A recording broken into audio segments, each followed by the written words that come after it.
80 शब्द प्रति minute dictation start करते हैं 5 सेकेंड बाद।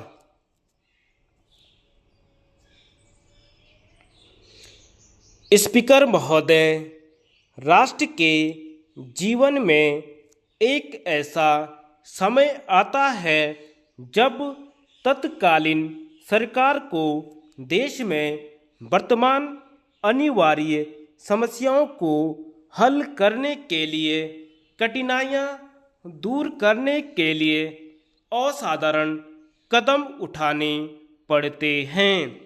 आज ऐसा ही समय प्रस्तुत है। इसलिए मंत्रिपरिषद की सिफारिश पर राष्ट्रपति ने पूर्ण अवधि से पहले ही लोकसभा को भंग कर दिया है। किसी संसदीय लोकतंत्र में यह कोई असामान्य बात नहीं है, लेकिन भारत में ऐसा पहली बार हो रहा है। हमने ऐसा क्यों किया, जबकि सभी यह मानते हैं कि हमारी सरकार अगले 14 महीनों तक काम करती रह सकती थी। इसका कारण है कि हम केवल सत्ता में ही नहीं रहना चाहते, बल्कि यह सोचते हैं कि सत्ता के बल पर अपने यहाँ की अधिसंख्यक जनता के जीवन को हम बेहतर बनाएं और न्यायोचित समाज व्यवस्था की उनकी आकांक्षा को संतुष्ट करें। वर्तमान परिस्थितियों में हम महसूस करते हैं कि हम अपने घोषित कार्यक्रम के कार्यान्वयन की दिशा में नहीं बढ़ सकते और जनता को दिए गए वचनों का निर्वाह नहीं कर सकते।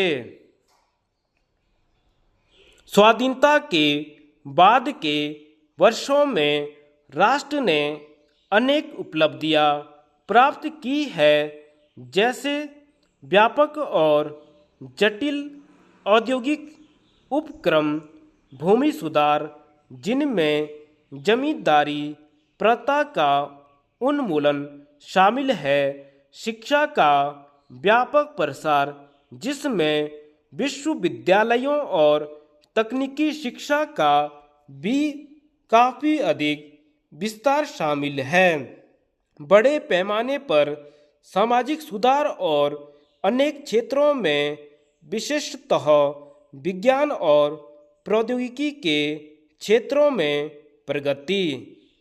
लेकिन इस प्रगति के बावजूद बहुतेरी समस्याओं का समाधान अभी भी शेष है। शहरों और गांवों में अभी लाखों लोग गरीबी में जिंदगी व्यतीत कर रहे हैं।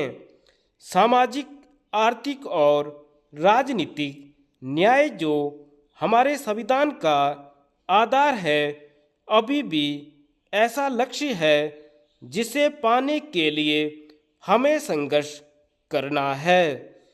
इस लक्ष्य की ओर अधिक तेजी और दृढ़तर संकल्प के साथ बढ़ने की तीव्र इच्छा के कारण अगर हमारी जनता और धैर्य की भावना दिखाती है तो यह उचित ही है।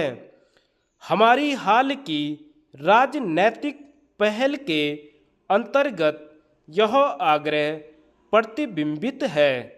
बैंकों के राष्ट्रीयकरण के निर्णय, एकाधिकार संबंधी आयोग के गठन और राजाओं के प्रिवी पर्स की समाप्ति के प्रयास का देश भर में जनता ने स्वागत किया है। सामाजिक और आर्थिक सुधारों के इन प्रयासों को तेज करने की कोशिशों से स्वाभाविक था कि निहित स्वार्थी तत्व विरोध व्यक्त करते प्रतिक्रियावादी ताकतों ने इन्हें लागू करने में बाधाएं डाली हैं। धन्यवाद।